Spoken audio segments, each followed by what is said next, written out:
Could you have told me where we are just from listening to those sounds alone? My guess is probably not. That's because the sounds were too disjointed to paint what Beckerman calls in Chapter 9 a sonic landscape. That's because, as he says in his introduction, sound and music should be used to create compelling and strategic storytelling or communication strategy, not just merely used as a tactic. Well, the truth is, I did share those sounds with you solely as a tactic to get your attention. And now that I have it, I'll share with you my book review of Joel Beckerman's work, The Sonic Boom: How Sound Transforms How We Think, Feel, and Buy.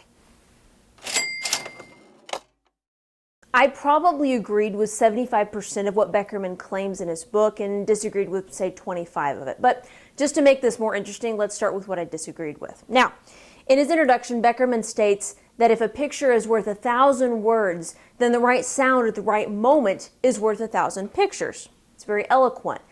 I can't agree with it. Let me give you an example. This is my first reference, by the way, a social media reference, which I know you'll appreciate, Dr. G.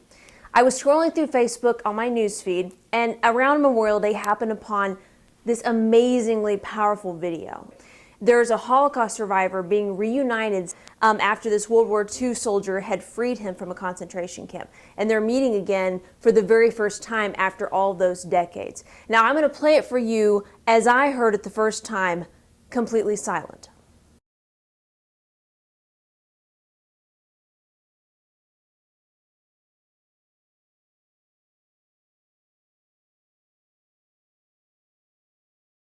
Now, I don't know if you had the same reaction that I did, but after I finished watching that piece, I was bawling. And honestly, again, no sound. I just can't see how sound would have made that any more powerful. Furthermore, in Chapter 1, Beckerman references that the sense of human smell is secondary to the sense of hearing, especially when it comes to the brain and memories. Now, I've always heard that the sense of smell is the most closely tied to a person's memories. So, I did a little research to back up my theory as opposed to what Beckerman states in his book. Here's what it says about what smell can do concerning customers' behavior. It enhances their memory for products. It can instantly make them want to eat food. It increases the likelihood of impulse purchases, and it makes them more willing to pay higher prices. Now, for the most part, I found this to be a delightfully insightful book with observations about music and sound and the way they make people feel that I could totally get on board with and agree with. Now, for example, in Chapter 4, Beckerman talks about a quote from Maya Angelou where she says, "People will forget everything you say and you do, but they'll never forget the way that you make them feel." He also says that those are some of the concepts you should think about when choosing sound or music for your brand or your product. Now, I do agree with that statement, so I went and did some research and found reference number 3 to back up my thoughts on what Beckerman has to say concerning that.